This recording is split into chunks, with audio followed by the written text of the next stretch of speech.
Libro del Génesis, capítulo 24, versículos 28 a 33. La joven echó a correr y contó todo esto en casa de su madre. Rebeca tenía un hermano llamado Labán, el cual salió corriendo hacia el hombre que estaba afuera junto a la fuente. Así pues, al ver el anillo y las pulseras en el brazo de su hermana, y tras oír la explicación de su hermana Rebeca, contando lo que le había dicho aquel hombre, fue hasta el hombre que permanecía de pie junto a los camellos cerca de la fuente y le dijo: «Ven, bendito del Señor, ¿por qué sigues fuera? He preparado la casa y sitio para los camellos». Entonces el hombre entró a la casa.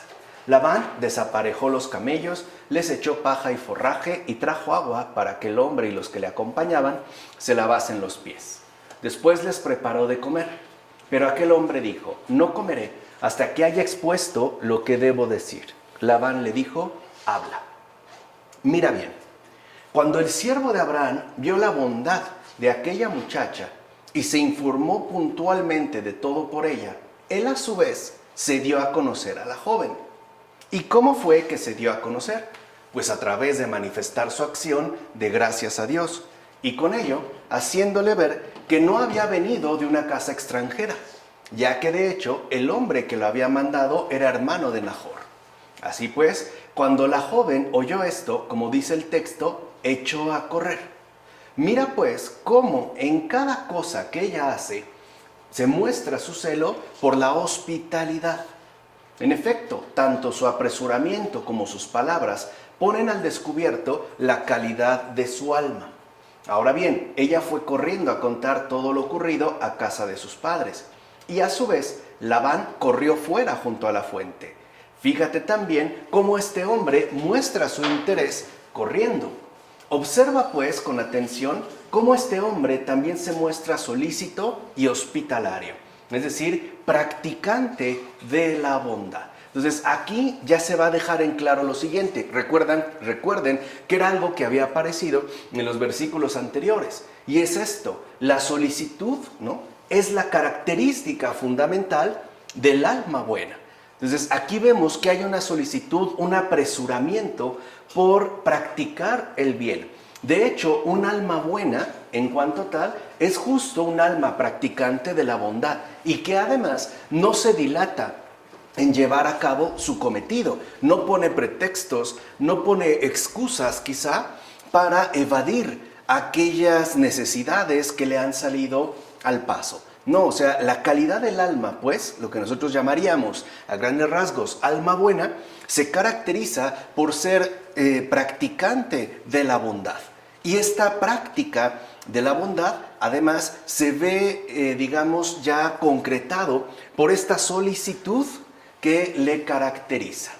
Por eso la iglesia, entonces, debe ser siempre solícita, es decir, hospitalaria ante la llegada y presencia de cualquier forastero, aun cuando en principio resulte de alguien no conocido, por lo menos no quizá para la comunidad creyente. En pocas palabras, la iglesia también debe demostrarse siempre practicante, solícita de la bondad, en particular cuando a ella llega cualquier forastero, sea quien sea, venga de donde venga. Por eso, dicho sea de paso, el Papa Francisco ha insistido en mantener siempre una iglesia de puertas abiertas. En particular, por ejemplo, en la actualidad, ante esta lamentable, ¿no?, por lo difícil, por lo doloroso que resulta, gente inmigrante que muchas veces va huyendo del país al que pertenecen, o que han sido expulsados injustamente por diversos motivos. No importa esto, o sea, lo que importa es cómo recibimos en efecto al forastero. ¿Lo recibimos practicando la bondad, o por el contrario, quizá respondemos ante su llegada con alguna fría indiferencia, o por lo menos, ¿no?, tratamos de practicar el bien pero lentamente, es decir, sin solicitud? Así llegamos entonces a los versículos 34 a 41 de este capítulo 24. Él empezó diciendo: «Yo soy un siervo de Abraham. El Señor ha bendecido abundantemente a mi amo y lo ha hecho rico. Le ha dado ovejas y vacas, plata y oro, siervos y siervas, camellos y asnos. La mujer de mi amo, Sara, ya en su vejez, le ha dado un hijo al que ha entregado todo cuanto posee.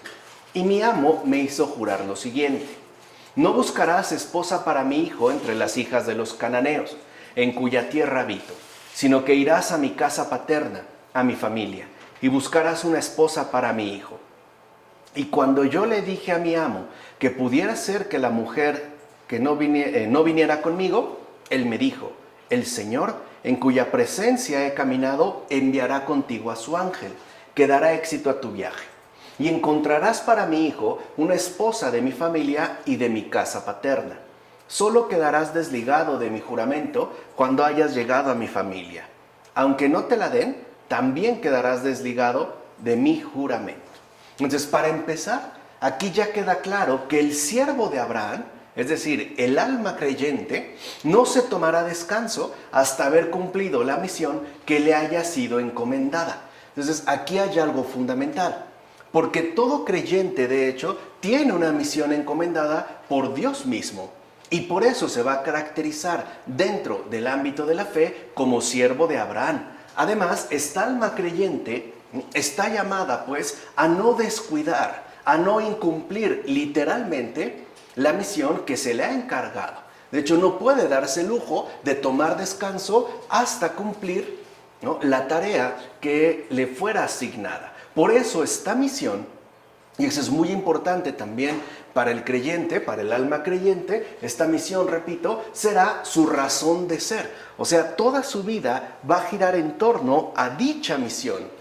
No puede por eso descuidarla. Al contrario, debe llevarla a cumplimiento, a pesar de la serie de dificultades que puedan llegar a presentarse. Entonces, cuando a veces nosotros, quizá en términos de fe, como que no tenemos muy claro cuál es nuestra razón de ser, o sea, cuál es, si lo quieren ver así, el sentido práctico de nuestra fe, tenemos que indagar y discernir en torno a la misión que se nos ha encomendado, porque de esa misión dependerá todo nuestro ejercicio creyente en términos de cumplimiento de la tarea que se nos encargó. Ahora bien, de igual manera, mira cómo el sirviente les narra todo con precisión a los demás. En efecto, el siervo les pone al descubierto que ha sido el Señor quien ha bendecido a su amo.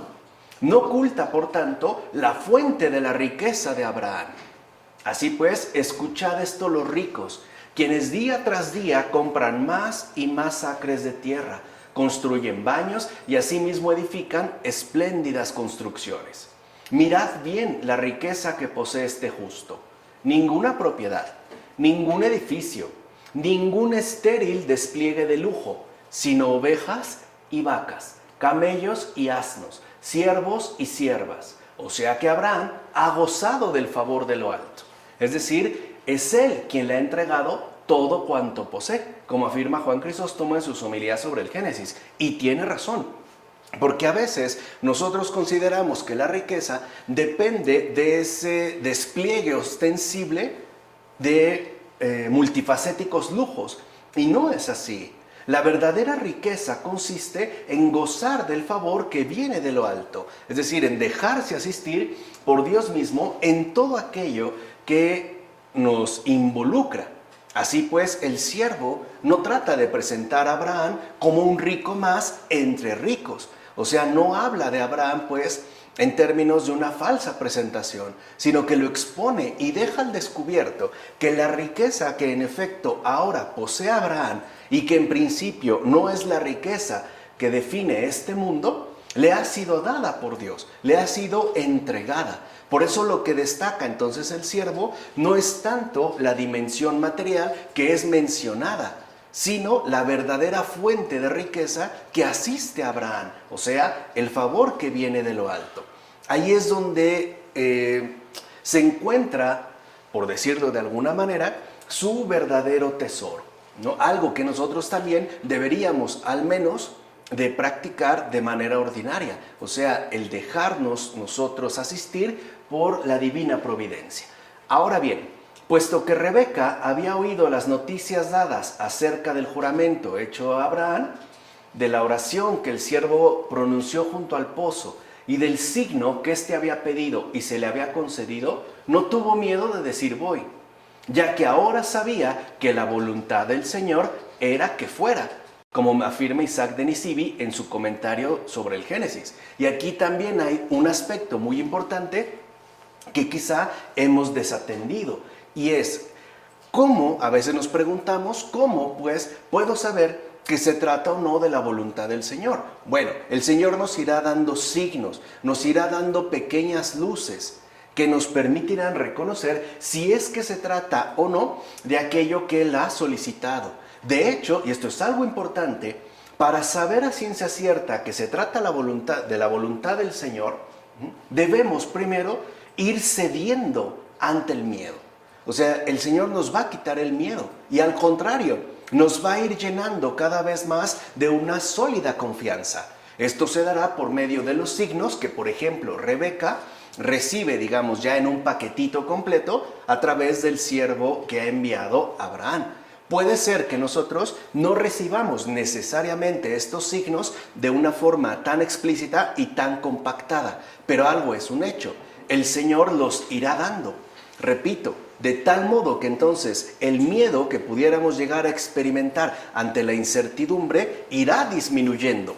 Y en su lugar se irá fortaleciendo y acrecentando una confianza, por así decirlo, mucho más sólida. Esto es también muy importante de tener en cuenta, porque el Señor no nos envía absolutamente a ciegas, aun cuando la fe implica ese riesgo de una cierta meta o un objetivo incierto.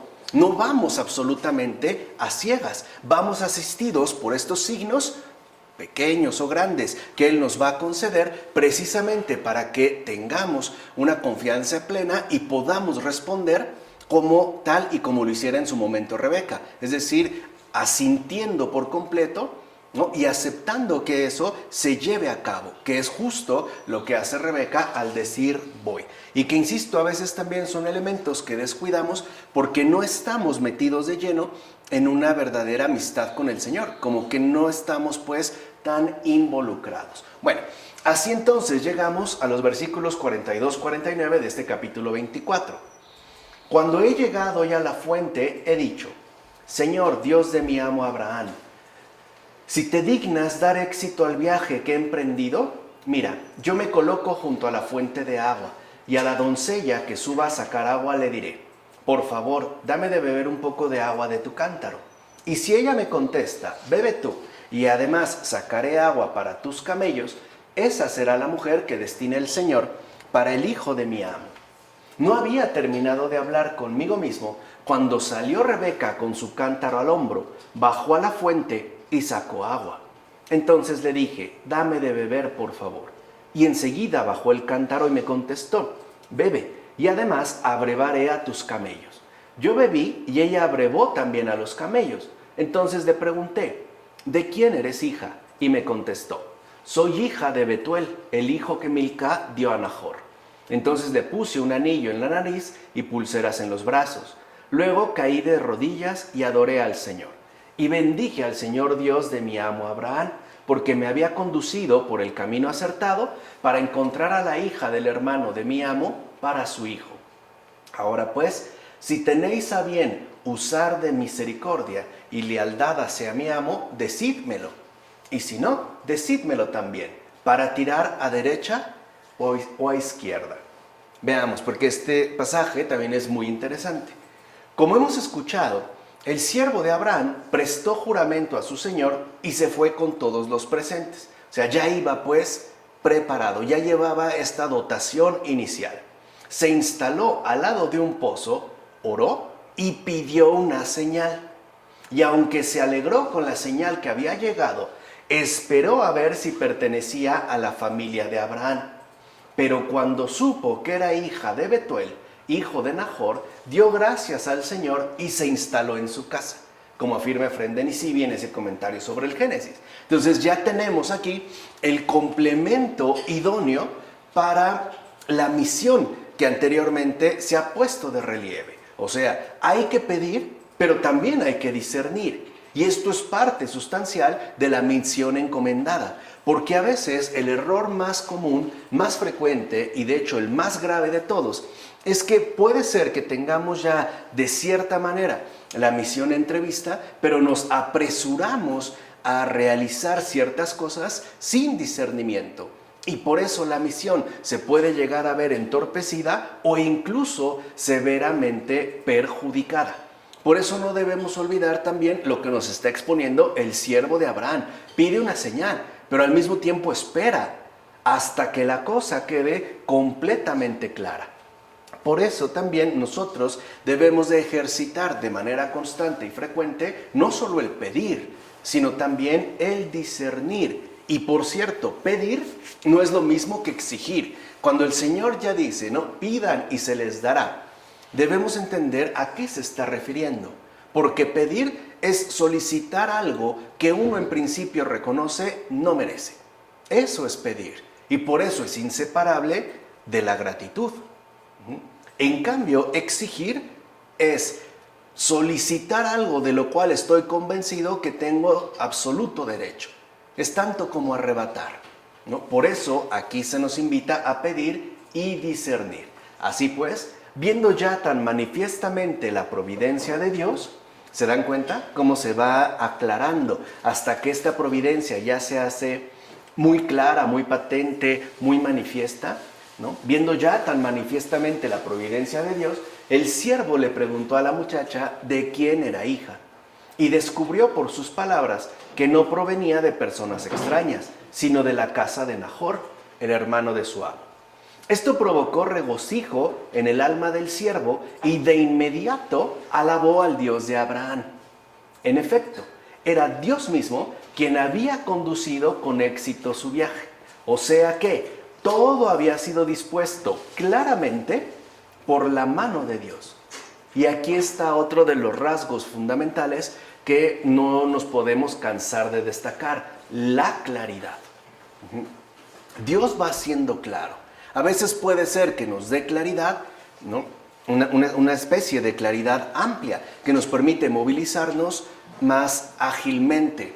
A veces la claridad va siendo a la manera de un amanecer. Es decir, es una claridad que va emergiendo poco a poco. Pero repito, el termómetro es que esta claridad disipa el miedo y fortalece la confianza. Entonces, el Señor nos va abriendo, pues, ¿no?, el horizonte para que nos vaya quedando claro, a veces o casi siempre, poco a poco, como Él va disponiendo absolutamente todo, ¿no? Nos va dando, pues, cada vez luz. ¿Por qué? Porque en Dios, como ya sabemos, no hay oscuridad, no hay tinieblas. Dios es luz, Dios es claridad. Por eso el Señor no puede inspirar miedo. De hecho, el miedo viene del demonio, no de Dios. La incertidumbre viene del demonio, no de Dios. Y esto lo digo también para que tengamos al menos algunos criterios básicos de discernimiento. Por eso, como ya les he dicho en otras ocasiones, me parece que una regla de oro fundamental es el saber a ciencia cierta y sobre todo experimentar que Dios jamás aflige los corazones. Bueno, sin embargo, esto no significa que los demás implicados en los planes de Dios estén obligados a corresponder a sus divinos propósitos. Y esto también hay que tenerlo en cuenta. O sea, Dios dispone absolutamente todo. Y al que le corresponde la misión, lo va fortaleciendo en confianza y le va dando cierta luz. Y esto con el único propósito de que su fe se vaya viendo cada vez más fortalecida. Nos va a ir dando lo que requiramos, pues, tanto espiritualmente como materialmente. Esa es la providencia. Porque a veces reducimos la providencia a una asistencia material y no es así. La providencia divina, o sea, el excesivo cuidado de Dios por nosotros, también involucra lo espiritual. Así pues, aunque Él, digamos, ya tenga dispuesto, ¿no?, un plan magnífico, un gran bien, eso no significa que aquellos que están implicados dentro de estos planes estén obligados a corresponder a los propósitos de Dios. En efecto, puede ser que ellos decidan encaminarse en otra dirección. como afirma Juan Crisóstomo en sus homilías sobre el Génesis. Y es así. O sea, a veces el Señor tiene dispuesto, por ejemplo, que alguien nos ayude de una manera muy patente, y eso no obliga a que esta otra persona involucrada corresponda o sea fiel a los mandatos de Dios. Puede incluso, ¿no?, decir un no, o decir sí, pero no así. O sea, no está obligado pues a mantenerse dentro de este camino estipulado por el Señor. Y esto es muy importante de tener en cuenta, porque a veces llegamos a pensar que Dios como que no nos está ayudando, o como que no se está viendo su acción, ¿no?, en base a nuestra vida. Y en realidad lo que sucede es que, siendo honestos, Dios desafortunadamente cuenta con muy pocos colaboradores. O sea, hay muy pocos cómplices de la gracia. O sea, decididos a corresponder plenamente a los planes que Dios tiene previstos. Y aquí es donde vemos ese gran misterio del libre albedrío humano. O sea, sí podemos pues nosotros o bien rechazar tajantemente participar de manera plena dentro de esta disposición divina, o por lo menos modificar, ¿no?, vamos a decirlo así, aquello que se nos solicita. Entonces, Dios ayuda y dispone todo, pero eso no significa que los que estén involucrados de una u otra manera correspondan obligatoriamente a este movimiento de la gracia. O sea, que en pocas palabras, la providencia de Dios requiere también de humana colaboración. Recuerden, el invisible, ¿no?, siempre también se va a acercar a nosotros de un modo muy visible, es decir, de un modo humano, es decir, muy, muy humano. Porque no es que Dios actúe en automático en un mundo que ciertamente está habitado por la presencia humana. Por eso es tan fundamental que nosotros, además de pedir, además de discernir y de cumplir quizá la misión que nos ha sido encomendada, también tengamos un sincero, un sencillo espíritu de colaboración. De tal manera que cuando el Señor diga sí, sea sí de parte nuestra. Y cuando el Señor diga no, pues también sea no de nuestra parte. Sin embargo, fíjense, y esto también es muy hermoso, porque aquí vemos la bondad de Dios y hasta dónde llega, es decir, cómo no se ve esencialmente perjudicada, aun cuando encuentre muchos obstáculos para su respectiva realización. Porque, como repito, aunque no se dé la colaboración esperada, entonces el Señor no nos dejará abandonados, porque abrirá nuevos caminos a derecha o izquierda. O sea, puede ser que la ayuda que Él tenía pensada que recibiéramos de tal persona no se dio, porque esta persona se negó. Bueno, ¿qué ocurre en ese caso? Dios dice, bueno, pues ni modo, no es culpa mía. No. El Señor, de hecho, entonces, bajo estas circunstancias, va a abrir siempre nuevos caminos, a derecha o a izquierda. Y esta indicación a derecha o a izquierda, ¿no?, nos hace ya reconocer que Dios es, por tanto, fuente de esperanza eterna. El Señor no nos va a dejar jamás desamparados, nunca nos va a dejar abandonados. Si por esta línea, por esta vía, es decir, para ser concretos, si por medio de esta persona no se logró, y eso era lo que estaba dispuesto inicialmente, eso no significa que entonces el Señor se olvida. No, el Señor ahora sigue adelante abriendo entonces nuevos caminos. De hecho, seamos sinceros, no es raro haber experimentado en carne propia que a lo mejor esperábamos la ayuda de una persona en particular y esta persona se negó y no entendemos por qué. Y quizá la ayuda que necesitábamos nos llegó por otro lado absolutamente distinto, por derecha o izquierda. Bueno, esa es la providencia divina. Por eso entonces Dios es fuente de esperanza eterna. Por eso les decía, nos va fortaleciendo tanto en fe, en esperanza como en caridad, y lo va haciendo poco a poco. ¿Qué es entonces lo que nosotros vamos a necesitar? Paciencia, es decir, una espera paciente. Porque a veces puede ser que las cosas no se dan, por lo menos no prontamente, debido a la no colaboración de personas involucradas dentro de este plan divino. Eso lo único que va a hacer no es anular la bondad divina. Lo que va a hacer, por decirlo así, es frenarla, pero no la va a quitar. Lo que nosotros vamos a requerir entonces es una espera paciente. Y como ya sabemos, esta espera paciente justo se llama esperanza. Por eso, si nosotros vemos que por un lado se cerró el camino, que era, digamos, lo indicado, bueno, no desesperemos.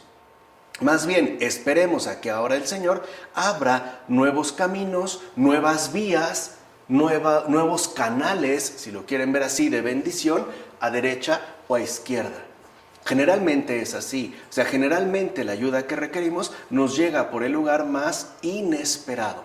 Porque, como repito, no son muchos los que de corazón colaboran con Dios en sus respectivos designios. Bueno, así llegamos entonces a los últimos versículos de este capítulo 24, es decir, versículos 50-51. Labán y Betuel le contestaron: todo esto viene del Señor, y nosotros no podemos decirte ni bien ni mal. Ante ti está Rebeca, tómala contigo y vete, que sea la esposa del hijo de tu amo, tal como ha dispuesto el Señor. Entonces, aquí ya queda claro para todos que esto viene de Dios. O sea, todo esto que se ha estado realizando, todo esto que se ha estado gestando, viene de Dios. No es una mera imposición humana. Y en efecto, puesto que Dios era el que conducía todo respondiendo a las oraciones del patriarca, tanto Labán como Betuel reconocieron que no podían interferir en los planes divinos. Aquí es donde se ve una disponibilidad creyente. El no interferir en los planes divinos, al contrario, colaborar en ellos. O sea, nosotros debemos de ser colaboradores, no, por decirlo de esta manera, interferentes. No debemos generar interferencia, al contrario, deberíamos de ensanchar más el canal que Dios ha abierto a través de nosotros. Por lo menos no interferir, ¿no? Si no lo queremos ensanchar, al menos no interferir. Aprendamos pues de estos dos hombres, es decir, tanto de Labán como de Betuel, a no oponernos a las decisiones de Dios, que suele ser también algo bien común entre nosotros, es decir, en particular entre los creyentes. Algo no nos agrada, algo no nos gusta del todo y entonces nos oponemos drásticamente a ello. Bueno, esto es, digamos, un atrevimiento que no podemos permitirnos. Por eso no es casual que sean mencionados hacia el final de este capítulo, para que aprendamos entonces a no oponernos a las decisiones de Dios. Es decir, no queramos ir contra Él y su providencia. No seamos pues opositores de Dios. Nosotros debemos de ser intercesores, colaboradores, no interferentes. No estar generando solo interferencias, incluso muchas veces oponiéndonos drásticamente a sus respectivos propósitos. De hecho, eso es algo que está más allá de nuestro poder. Más bien, digámosle al Señor: aquí tienes lo que pides, como afirma Juan Crisóstomo en las homilías sobre el Génesis. Aquí está lo que has solicitado, aquí está quizá lo que me has pedido, porque al final, ¿no?, querer oponerse completamente a Dios es una empresa inútil. Es algo que no podemos sostener. Es algo, de hecho, que nosotros no podemos, pues, realizar. Requeriríamos una actitud muy contraria, que se viera reflejada en esa disposición a colaborar con Él, sea de la manera que sea. A veces, por ejemplo, pudiera ser el caso de que lo único que se le pide a cierta persona es una bendición, es una cooperación, por ejemplo, afectiva. A veces no es solo que se trate de dar algo material, como lo podemos llegar a suponer. No, a veces también se trata de darle ánimos a alguien más, por ejemplo, o un buen consejo, o unas sabias palabras, o acompañarle, o ayudarle a que se reanime en sus respectivos afanes, ¿no? A que su corazón pues no decaiga. Ahí es donde entra la colaboración. O sea, lo que yo les dije al principio, hace un momento, si la providencia de Dios no solo es material, sino que también es a grandes rasgos espiritual, entonces nuestra colaboración con Él es exactamente del mismo tipo. Es decir, debe de ser recíproca. A veces el Señor nos invita a colaborar en su respectivo despliegue providencial con algo material, pero no siempre es así. A veces lo único que nos pide, por ejemplo, es que le demos ánimos a un corazón abatido, o un sabio consejo, o que le hagamos, por ejemplo, cierta compañía. A veces puede ser que lo único que nos solicita es que contestemos el teléfono, o que le contestemos la llamada a esa persona que está tratando de comunicarse con nosotros en este momento. A lo mejor puede ser una persona que nos habla para pedir, pero quizá esta ocasión habla para saludar. Y que no nos neguemos a estos gestos, por muy básicos que puedan llegar a parecer. Entonces, ahora entendemos cómo la misión, ¿no?, tal y como lo dijimos, que es lo que articula, finalmente es lo que estructura de lleno la razón de ser de toda vida humana. De fondo y esencialmente, esta misión humana consiste en no interferir en los planes de Dios, que es justo lo que aquí hemos destacado. Es de hecho, digamos, como el punto central de estas aportaciones tan sustanciosas que nos han dado los padres de la Iglesia en torno a estos versículos que hemos comentado. O sea, toda misión humana consiste en no interferir en los planes de Dios. Y ojo, es lo mínimo que podemos hacer. O sea, si no estamos dispuestos a colaborar activamente, o sea, según un criterio máximo de colaboración, entonces lo mínimo que podemos hacer es no interferir en sus planes, no oponernos, no dificultarlos, porque no lo olvidemos. Cuando nosotros interferimos o hasta nos oponemos a los planes de Dios, lo que estamos haciendo es perjudicando a almas, muchas almas, que han puesto de lleno su esperanza, su confianza en Dios mismo. Y al que hacemos quedar mal es a Él, no a nosotros. De hecho, seamos sinceros, la gente puede llegar a perder la fe por causas humanas, por nombres y apellidos, es decir, por personas finalmente concretas. Entonces, bueno, si no estamos dispuestos a ensanchar los canales providenciales que Dios quiere desplegar por todo el mundo, y eso sería lo mejor, o sea, podría ser al menos un intento de máximo esfuerzo, entonces hagamos pues lo mínimo. ¿Y qué es lo mínimo? No interferir en los planes de Dios. Ahí es donde se pone al descubierto la verdadera razón de ser de toda vida humana. Bueno, así llegamos, pasamos a los versículos 52 a 61 de este capítulo 24. Cuando el siervo de Abraham escuchó sus palabras, se postró en tierra ante el Señor. Después sacó objetos de plata y oro y vestidos y se los entregó a Rebeca. Y también dio valiosos regalos a su hermano y a su madre. Después, él y los hombres que le acompañaban comieron y bebieron y pasaron allí la noche. Cuando a la mañana siguiente se levantaron, dijeron: «Permitidme volver a mi amo». Pero el hermano y la madre de Rebeca dijeron: «Que se quede la joven al menos 10 días con nosotros, después irá». Él les contestó: «No me hagáis retrasarme, ya que el Señor ha dado éxito a mi viaje. Permitidme que vaya a mi amo». Ellos respondieron: «Llamemos a la joven y preguntémosle su parecer». Llamaron a Rebeca y le preguntaron: «¿Quieres ir con este hombre?». Ella respondió: «Iré con él». Entonces dejaron partir a su hermana Rebeca y a su nodriza, junto con el siervo de Abraham y sus hombres. Y bendijeron a Rebeca diciéndole: «Tú eres nuestra hermana, que crezcas por millares y millares, que domine tu descendencia las ciudades de sus enemigos». Rebeca y sus doncellas se levantaron, montaron en los camellos y siguieron al hombre. El siervo tomó consigo a Rebeca y partió. Entonces aquí ya queda algo claro que ha enfatizado el Papa Francisco en varias ocasiones. No seamos cristianos del sí, pero. O sea, sí, Pero danos este tiempo, déjame primero aquello, voy a hacer esto o lo otro. No posterguemos, o sea, no hagamos retrasar la bondad de Dios. No le pongamos obstáculos.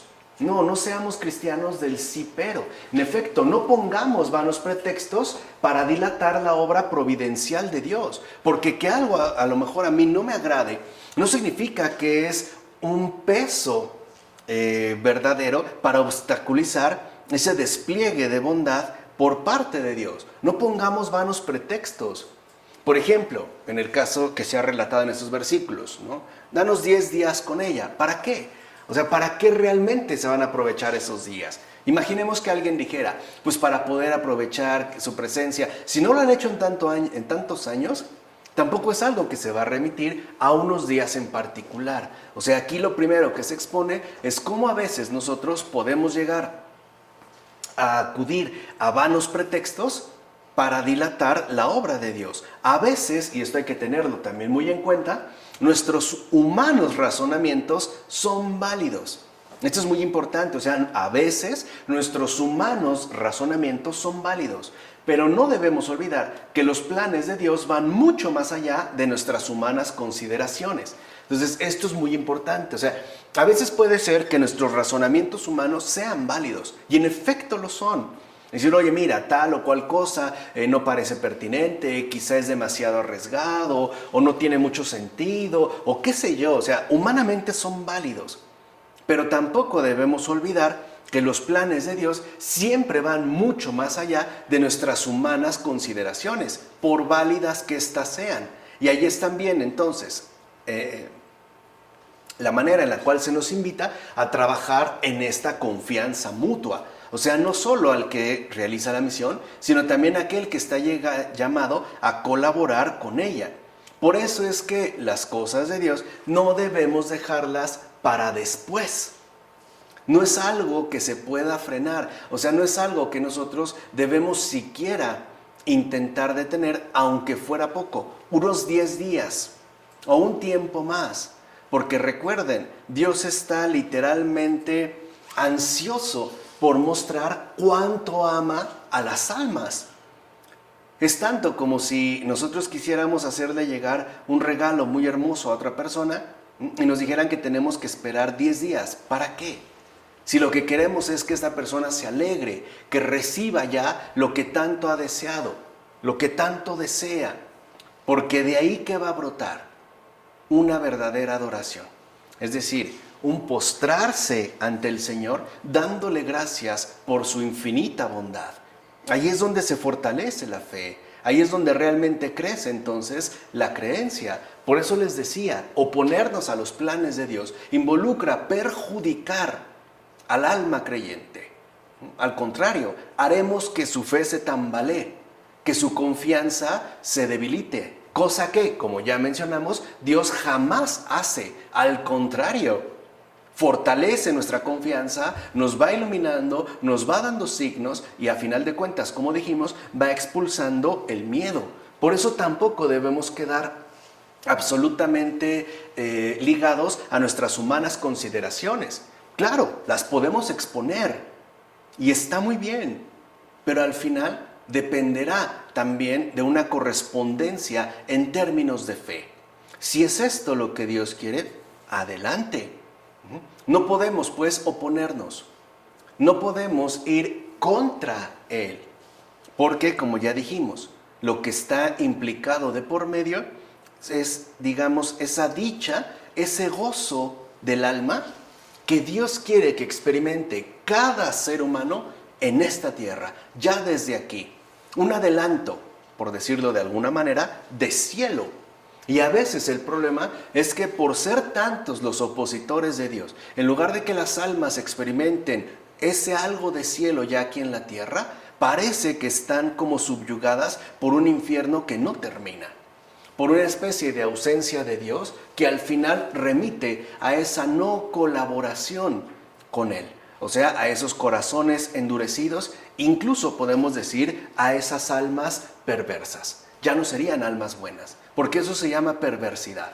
Atentar contra la dicha que Dios quiere que experimente otra persona, eso es perversidad. Eso es malicia, porque ni siquiera es algo que nos corresponde o nos toca a nosotros de manera directa. Eso es malicia. Es como si me hicieran llegar un alimento para un hambriento y yo decidiera no dárselo, simple y sencillamente porque no se me dio la gana o porque recibí el alimento, no, lo dejé en la mesa y dije, bueno, luego se lo llevo. ¿Quién soy yo para oponerme a la felicidad de alguien más? Y más aún, cuando se trata de la felicidad que Dios quiere hacerle llegar y experimentar. Probablemente Dios está ansioso porque este corazón experimente cuánto le ama en verdad su propio Creador, su propio Señor, su propio Redentor. Por eso debemos tener muchísimo cuidado en no oponernos a los designios de Dios, en ser, vuelvo a insistir, colaboradores. O como dijera Benedicto XVI en su momento, cooperadores de la verdad. No ser interferentes, no ser obstáculos. No tener un alma perversa, al contrario.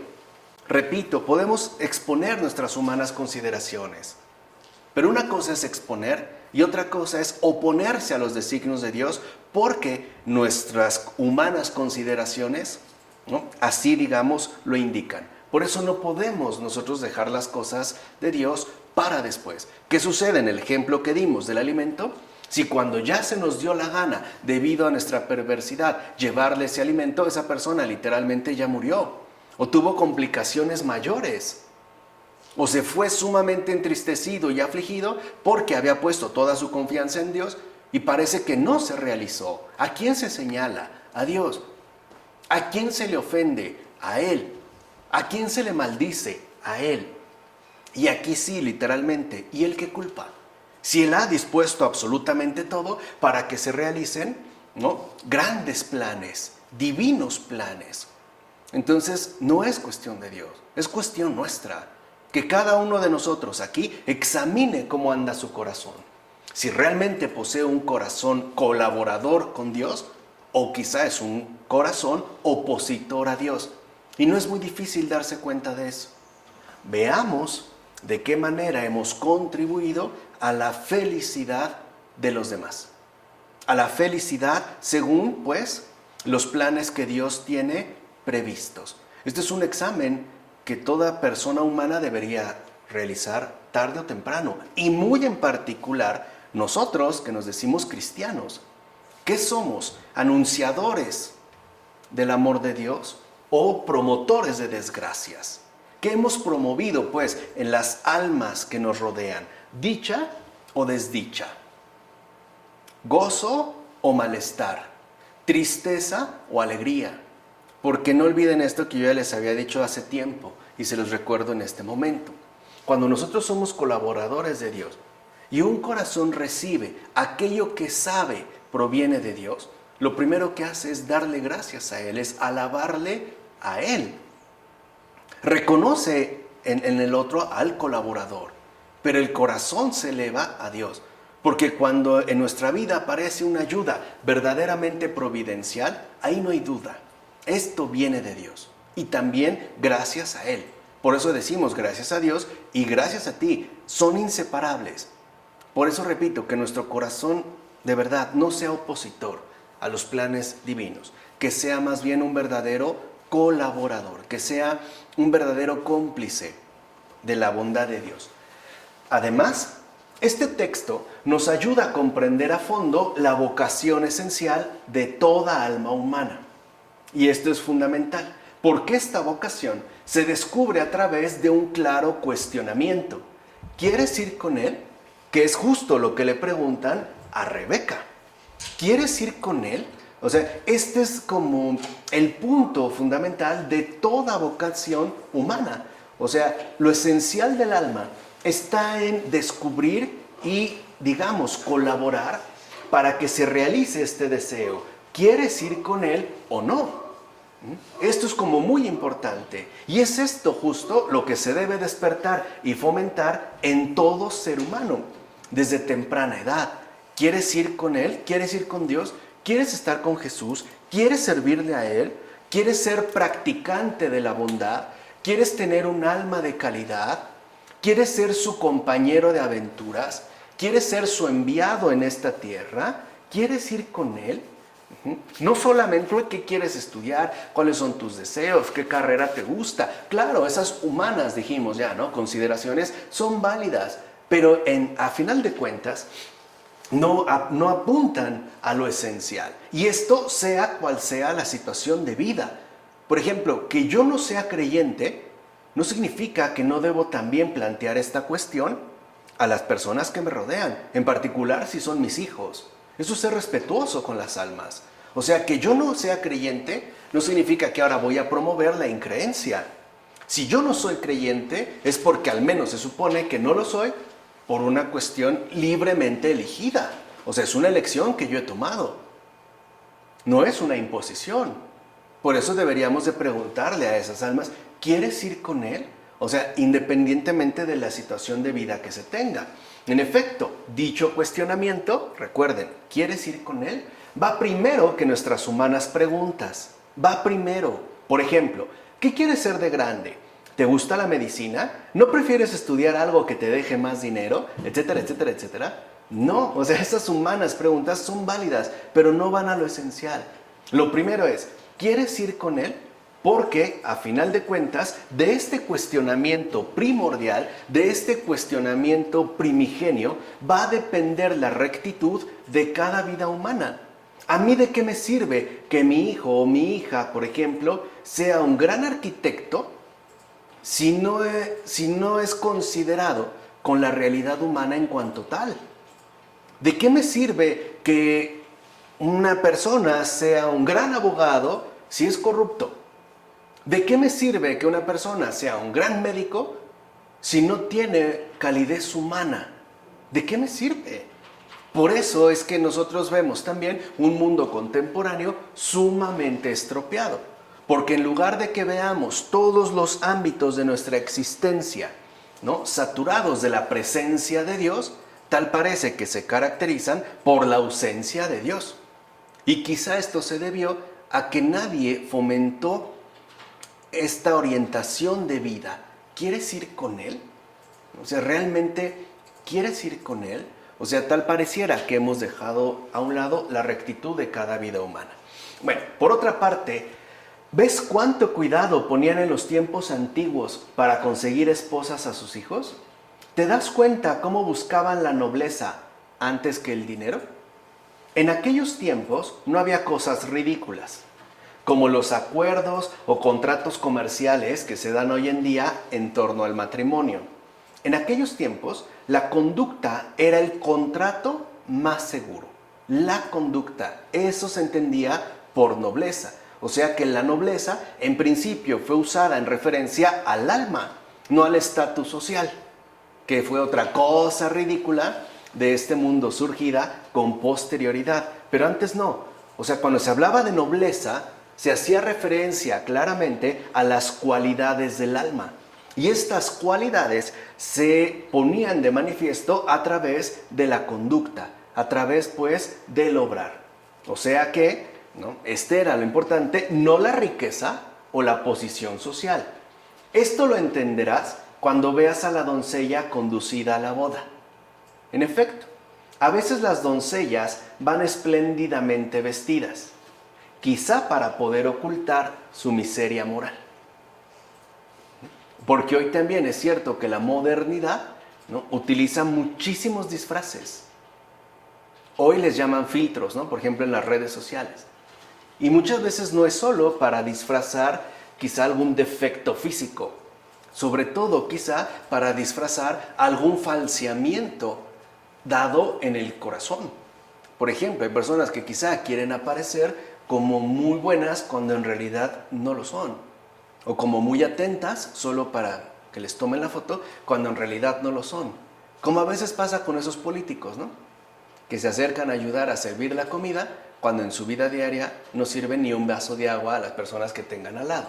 Bueno, observa pues cómo se prepara todo de antemano, es decir, cómo el Señor nos enseña a organizar bien todos los asuntos. Eso es lo que hoy en día debemos fortalecer, esa organización adecuada de todos los asuntos. Nos debe pues ya quedar muy claro qué es lo primero, ¿Qué es lo segundo y qué sigue a continuación?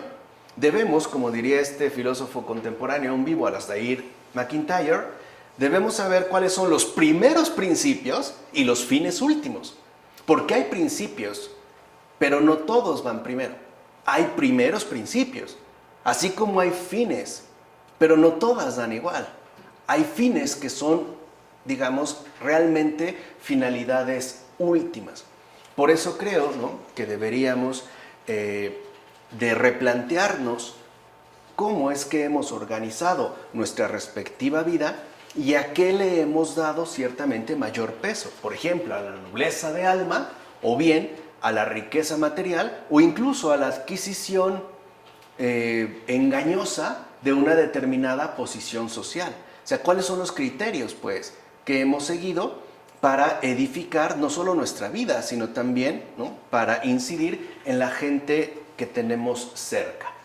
Por otra parte, fíjate bien cómo el siervo se entrega a su propio descanso hasta que ve cumplido el propósito que le ha sido encomendado. En efecto, solo hasta entonces fue que comieron y bebieron y pasaron la noche allí.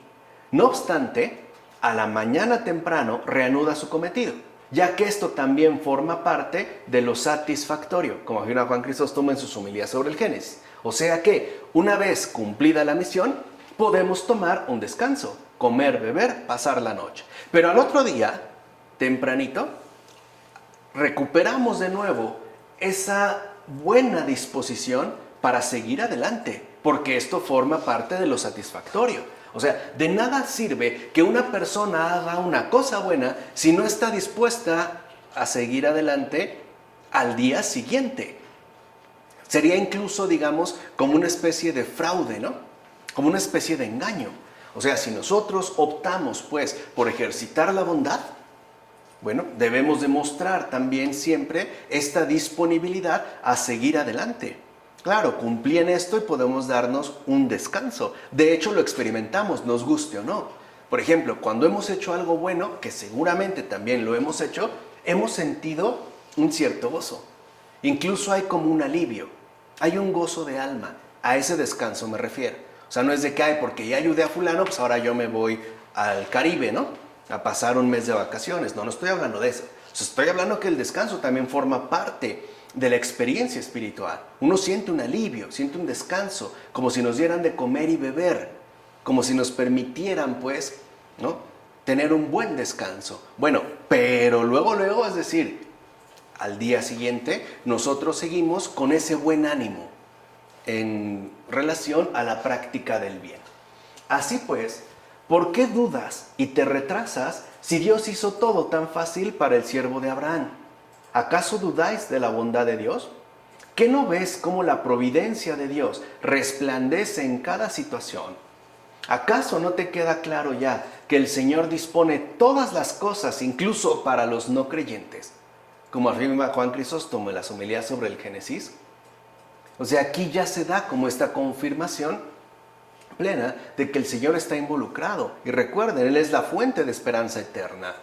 Si el camino previsto se cerró porque no hubo colaboración de la otra parte, abrirá un camino a derecha o a izquierda, pero en desamparo nunca nos va a dejar, ¿vale? Así llegamos a los versículos 62-67 de este capítulo 24. Isaac había vuelto del pozo Lahai Roi y habitaba en la región del Negev. Un atardecer salió Isaac al campo para distraerse, y al alzar la vista vio que venían camellos. También Rebeca alzó la vista y al ver a Isaac se bajó del camello y preguntó al siervo: ¿quién es aquel hombre que viene por el campo a nuestro encuentro? El siervo respondió: es mi amo. Entonces ella tomó el velo y se cubrió. El siervo contó a Isaac todo lo que había hecho, e Isaac condujo a Rebeca a la tienda de Sara, su madre. La tomó consigo y la hizo su esposa. Isaac la amó y así se consoló de la muerte de su madre. Vemos cómo ya de aquí ahora se ve, ¿no?, este efecto benéfico que alcanza a otros, en este caso, por ejemplo, a Isaac. El siervo no interfiere en los planes de Dios y entonces los planes de Dios se van realizando de manera gradual. pero efectiva. Mirad bien, Rebeca halló a Isaac junto al pozo del juramento, y el criado encontró a la esposa de Isaac también junto al pozo. ¿Acaso es casualidad? Claro que no. Pues Cristo no encuentra a la iglesia, ni la iglesia encuentra a Cristo si no es en el sacramento del bautismo.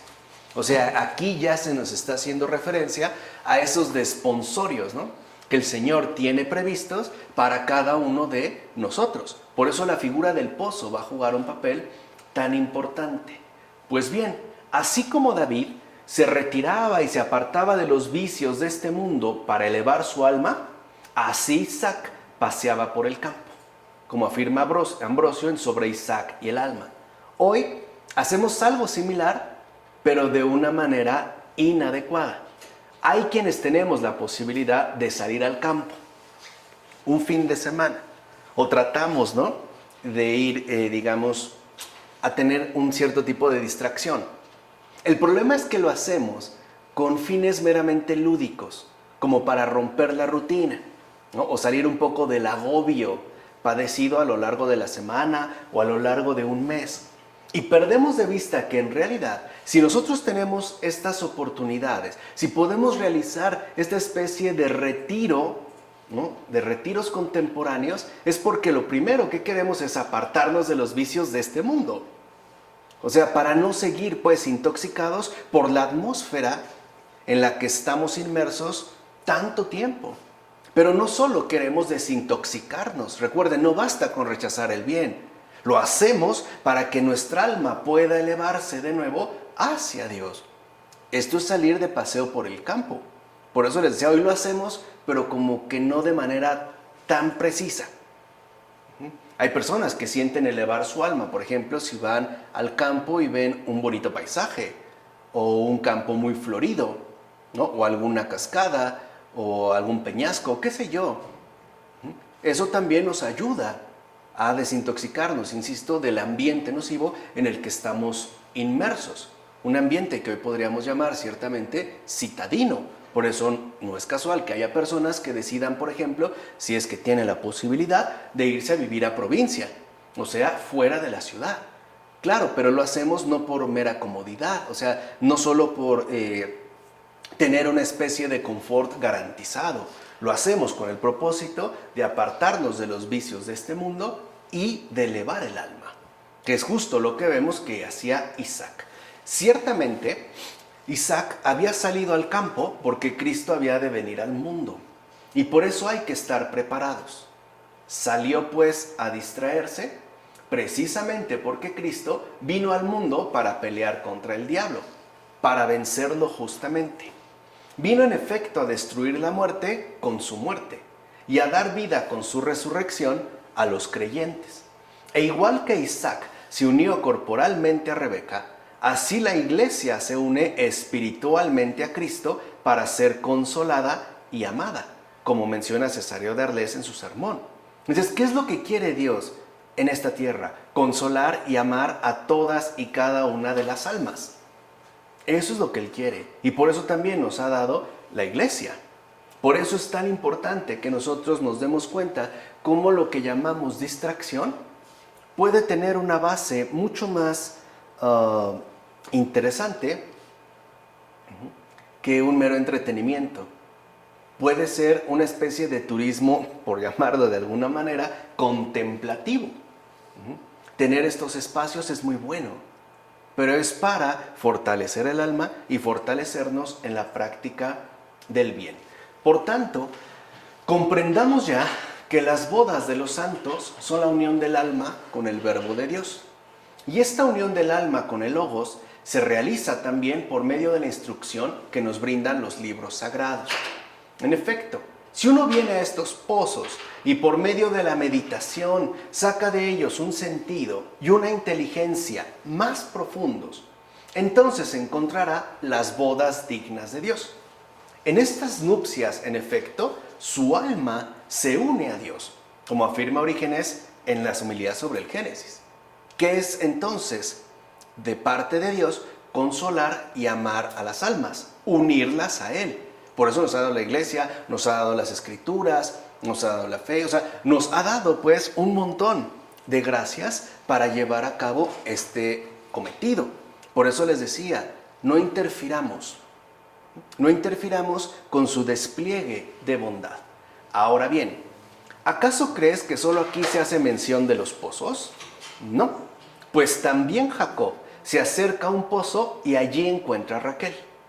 El mismo Moisés encuentra a Séfora, hija de Raquel, junto a un pozo.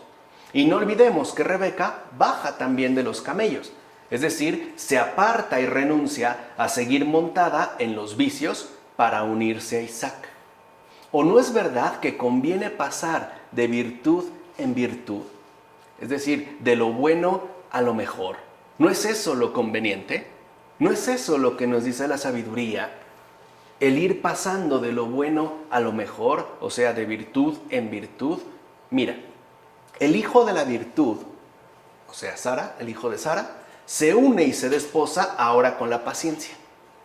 ¿Se acuerdan que eso significa Rebeca? ¿Ves entonces cómo hay que pasar de virtud en virtud?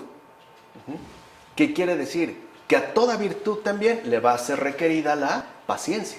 Y por eso está llamada la virtud, sea la que sea, a unirse plenamente con la paciencia, es decir, con Rebeca. Y además el hecho de hacerlo sin tardanza. Pero vayamos también a los evangelios y veamos dónde busca reposo el Señor mismo cuando se encuentra fatigado del camino. ¿Qué nos dice, por ejemplo, Juan en el capítulo 4, versículo 6? Llegó a un pozo, dice la Escritura, y estaba sentado sobre él. ¿Ves cómo por todas partes concuerdan los misterios entre sí? Es decir, ¿cómo armonizan las figuras del Antiguo y del Nuevo Testamento? De hecho, está la cantidad de figuras que se nos presentan que no podemos explicarlas todas. Esto nos debe incitar a leer, releer e investigar en las Escrituras. Fíjense cómo hay un consejo muy hermoso aquí.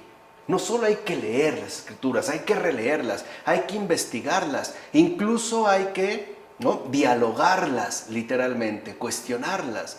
Señor, ¿por qué aquí se menciona, por ejemplo, que son 4 los que cargaron la camilla del paralítico? ¿Por qué no 2? Si era posible hacerlo. ¿Por qué 4 necesariamente? O sea, si tenemos alguna duda, entonces mostrar interés, ¿no? Entrar en diálogo pues con Dios mismo, ¿no? Involucrarnos en una conversación amistosa, filial, sincera con la palabra. Dice, quizá con ello, o sea, si tú lees, relees, investigas, indagas, cuestionas, etcétera, puedas averiguar y descubrir por ti mismo estos misterios, o por lo menos te ayude a perseverar en el examen de los mismos. De hecho, encontrándote siempre junto al pozo, el mismo Señor te acogerá y te unirá a Él, y por tanto podrás ser con Él un solo espíritu, como afirma Orígenes en las homilías sobre el Génesis. Por otra parte, démonos cuenta que es necesario cubrirnos con un velo para preservar nuestra carne y nuestro espíritu, sabiendo ya que hemos de casarnos con Dios. O sea, si nosotros ya sabemos que la finalidad esencial de nuestra vida es unirnos con Dios, entonces debemos colocarnos un velo, es decir, preservar nuestra humana integridad. Y esta integridad no solo es física, también es espiritual, es anímica, es intelectual. Por ejemplo, por mucho que una persona fuera enteramente virgen, no puede unirse al Señor si es que tiene, por ejemplo, un intelecto torcido. No puede. Tiene que llegar con plena integridad. Es decir, tiene que llegar con una absoluta rectitud. Entonces, si ya sabemos que hemos de casarnos con Dios, bueno, lo que queremos es preservar, ¿no?, nuestra carne y nuestro espíritu. Porque lo que sabemos, a lo que hemos sido llamados, es a la unión con Él. Ahora bien, Isaac tomó a Rebeca y la condujo a la tienda de su madre. Y también Cristo tomó a la iglesia y la puso en el lugar de la sinagoga, ya que la sinagoga se apartó de Dios y murió por la infidelidad. Fíjense aquí la interpretación que le da en términos de la muerte de Sara. De hecho, como dice el apóstol, por la soberbia fue que se desgajaron las ramas de olivo y se injertó en su lugar el humilde olivo silvestre. Cita la carta a los romanos.